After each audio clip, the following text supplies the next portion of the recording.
It is raining, as you can probably hear. I'm driving to work the next morning. Hopefully we get some break in the rain this afternoon / evening, and hopefully I'll be able to go over to Mom and Dad's and start going through that stacker wagon. So catch back up with you whenever I get home from work. Afternoon, guys. I'm home. We're getting ready to do some stuff. What kind of stuff, you ask? Guess you'll just have to watch to see.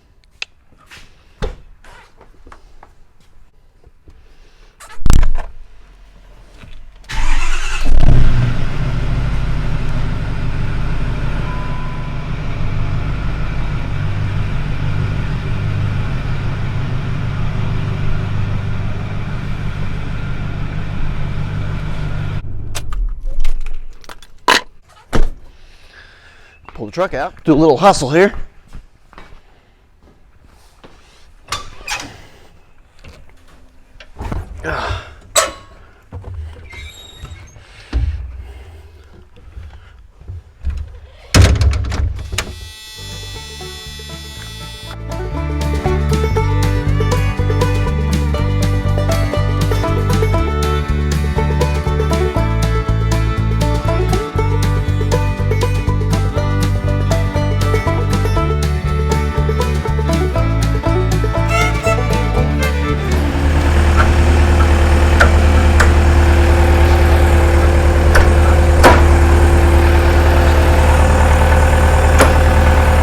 Don't want to forget the hydraulic couplers.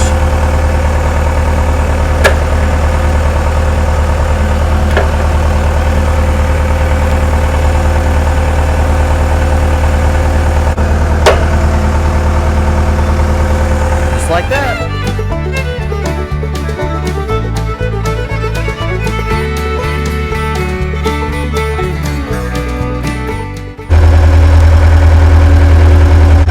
Got him. Jump out of here. Maybe not jump so much as just climb. Now,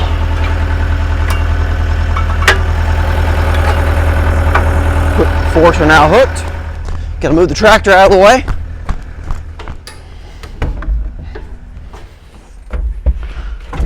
Okay. Now, pull this sucker out of here. Oh yeah.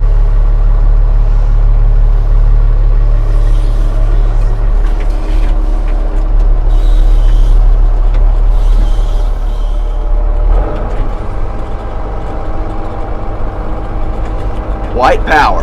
Oh.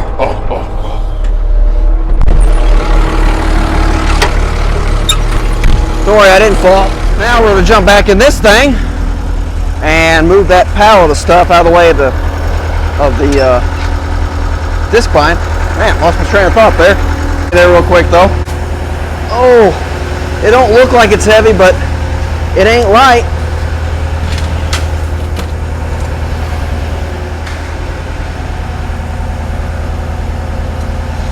Oh yeah, definitely not light. Janky pallet. All right, I think I have a plan. The plan is, I got the forks on the skid steer right now. I'm going to see if I can pick up the tongue of the discbine. I need to really push it back a little bit and then pull it out. And if I can get that to move and get it out where I can actually get to it without having to move this whole corner stuff over here, then I'll be ready to take the forks off the fork frame, put the hitch on, hook it up to the baler, pull it out, bring the big tractor in here, get it hooked up to the discbine, pull it up and out, bring the baler back in here, about where the discbine is, and then back to the discbine and the tractor in here. Reason I want to do that is I want to get to where I can hook the discbine up to the tractor. I want to be able to run it. I want to just check it over, make sure everything's good on it. And I can't get to it where it's at with just the tractor without moving a bunch of other stuff. And I can't get it out anyways with the baler sitting where it's at. So the baler has to move either way. The baler's pretty well ready. Yeah, it is raining a little bit. Baler's going to be sitting out for 5 or 10 minutes, so I'm not really concerned about that. But let's see if it'll work.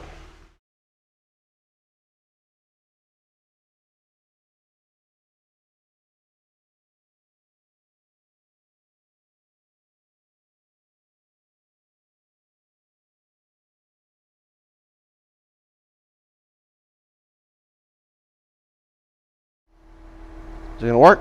There we go. All right, no more equipment left in here. We do have a bunch of crap.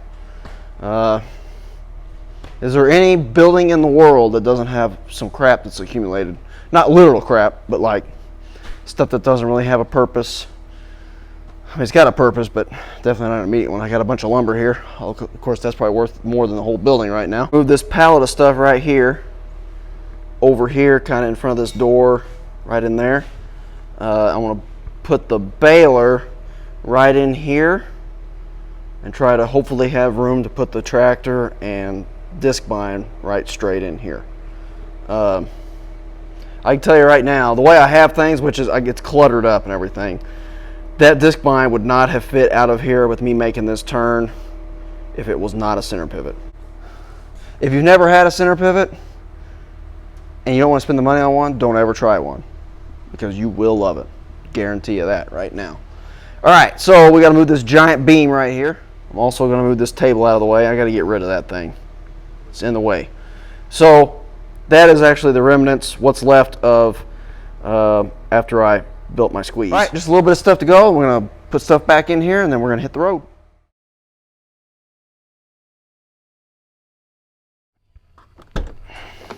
Well, has anything ever seemed to take longer than you think it should take? If that makes sense. Shuffling stuff around is a pain in the rear. Wish I had a bigger building is what I wish. One day. So we had some success and we had some non-success. The non-success is that everything didn't fit in here, which doesn't really surprise me. Couldn't get the tractor and the discbine in, so I just left them out. This is supposed to be the last day of rain, so it's not a huge deal, I don't think. Time will tell. Hopefully we could be cutting tomorrow. Honestly, I'm thinking I may hold off. Uh-oh. Whew, that's close. So, I have the welder loaded up in the truck. Got some tools, some parts came in today for Dad's square baler. We were waiting on 4 bearings for the plunger, the 2 bearings for the feeder bar, hay dog springs and pins, and they came in. So I'm taking them over there.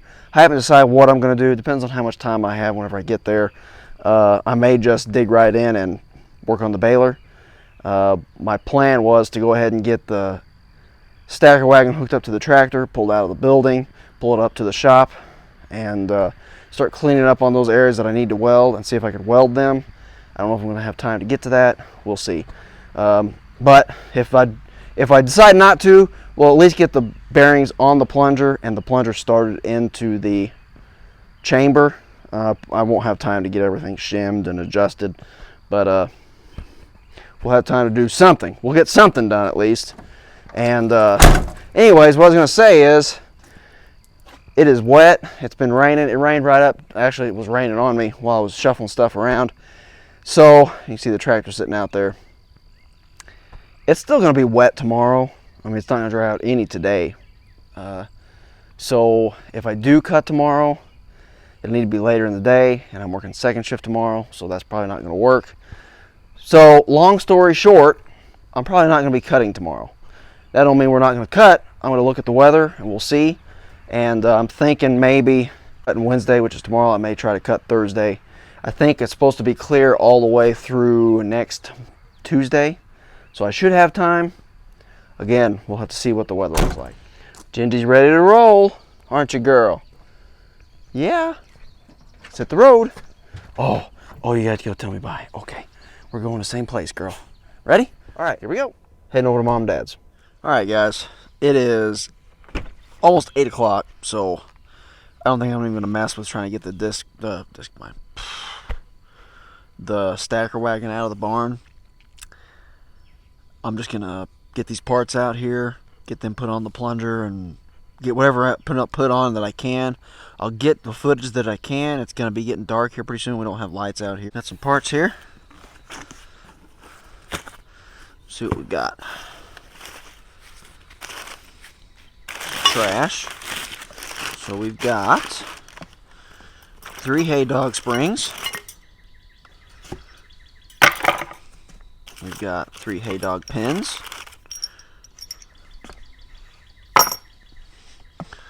We've got,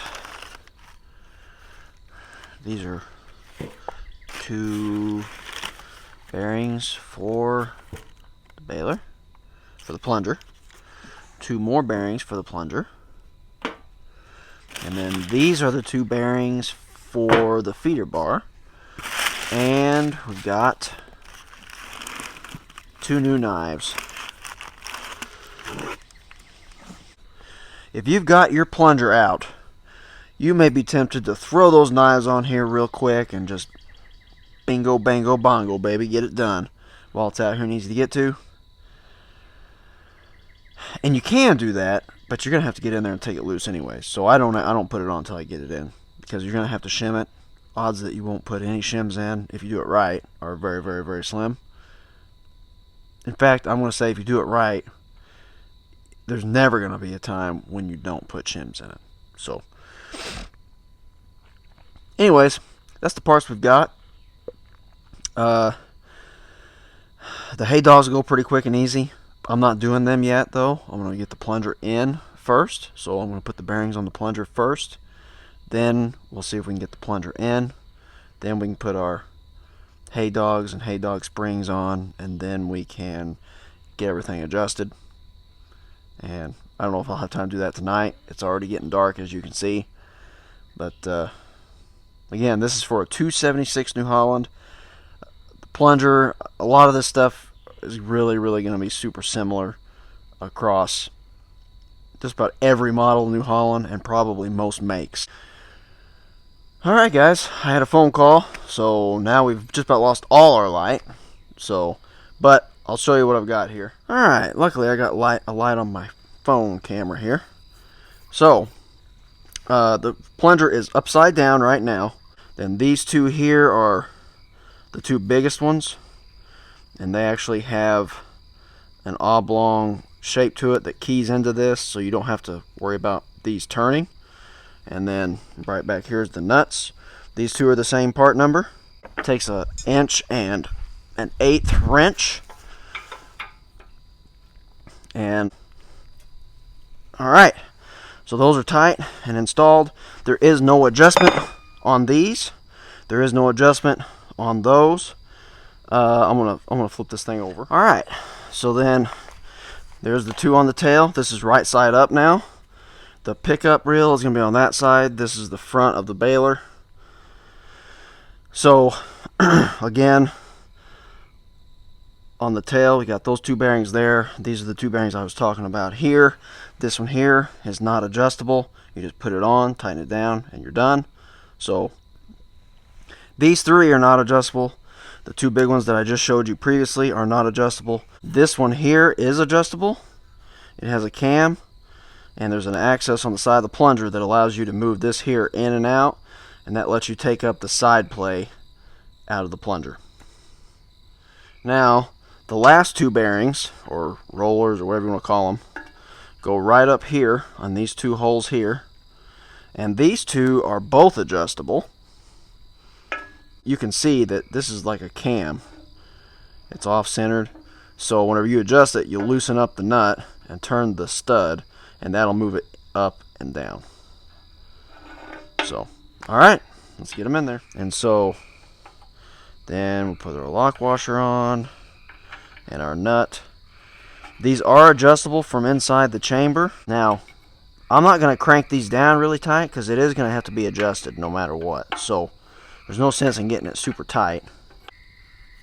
Put that all the way down. Okay, we'll back that off a little bit. That way we can still adjust it. Okay, all done. Alright guys, so it is very dark. It's not as dark as it appears on the camera, but you guys aren't going to be able to see worth a dookie. However, I'm not stopping, so I'm going to get whatever footage I can. Sometimes it's going to be very iffy on how good it is.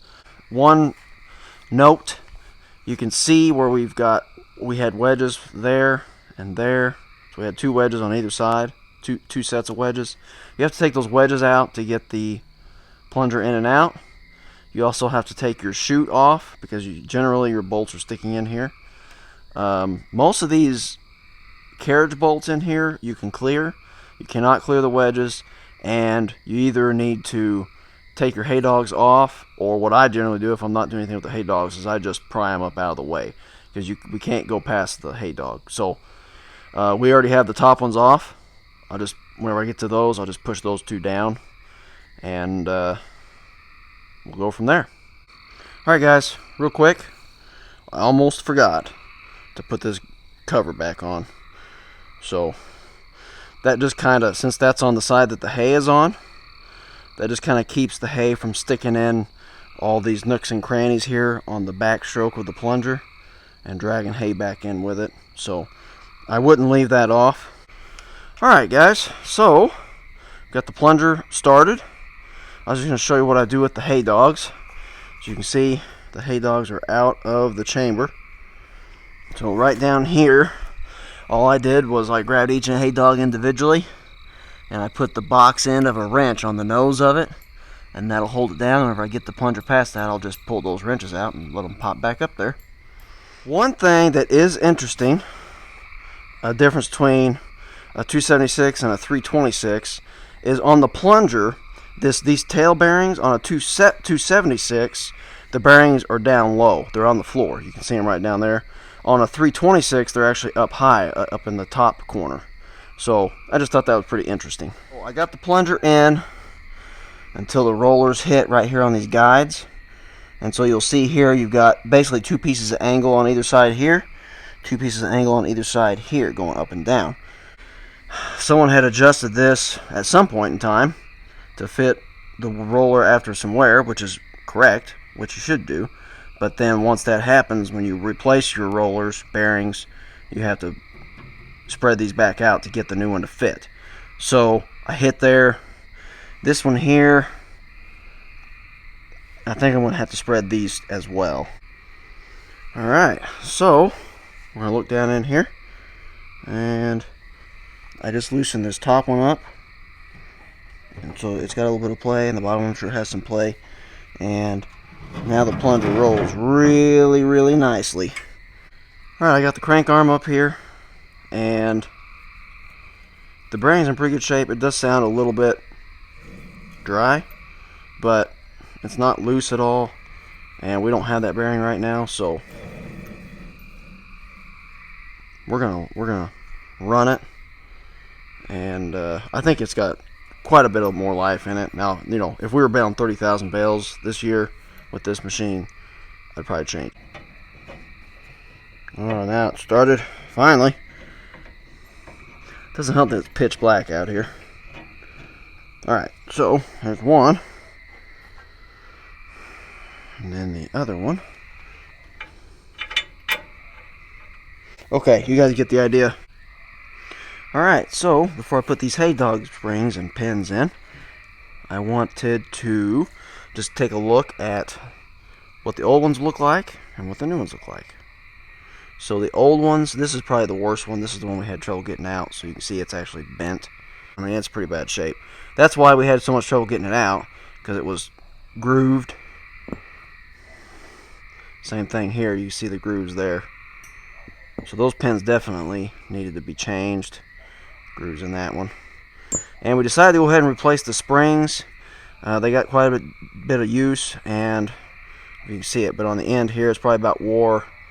Maybe not quite halfway through. Why is it not focusing?